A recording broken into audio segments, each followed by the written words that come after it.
ഈ തീരുമാനം ഈ ചർച്ചയുമായി ബന്ധപ്പെട്ട് ഇവിടുത്തെ ബഹുമാനപ്പെട്ട മന്ത്രിയോടും ഇവിടുത്തെ MLA-യോടും നമ്മൾ നേരത്തെ തന്നെ പങ്കുവച്ച ആശങ്ക ഇവിടെ സൂചിപ്പിക്കേണ്ടായി.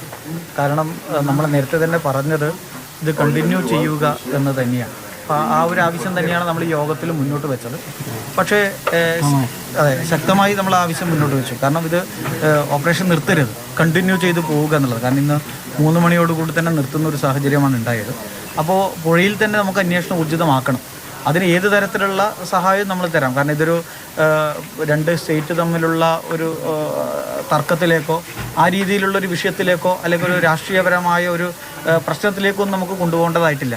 അത്തരൊരു വിഷയം വന്നപ്പോൾ തന്നെ നമ്മുടെ ബഹുമാനപ്പെട്ട മുഖ്യമന്ത്രി കർണാടക മുഖ്യമന്ത്രിയെ ഇക്കാര്യങ്ങൾ അറിയിക്കുകയുണ്ടായി. കാരണം ഇതിൻ്റെ ഭാഗമായി ഉണ്ടാകുന്ന പ്രയാസങ്ങൾ ഉൾപ്പെടെ നമ്മുടെ മുഖ്യമന്ത്രി കൃത്യമായി തന്നെ അറിയിച്ചിട്ടുണ്ട്.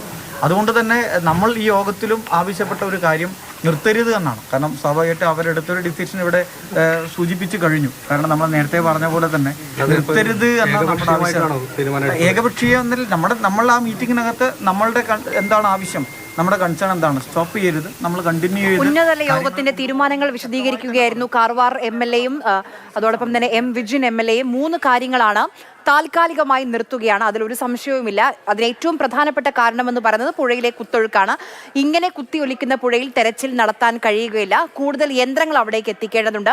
അതിനുള്ള നടപടികൾ സ്വീകരിക്കും. ഇതാണ് ഏറ്റവും പ്രധാനപ്പെട്ട 3 കാര്യങ്ങൾ യോഗത്തിലുണ്ടായിരിക്കുന്നത്.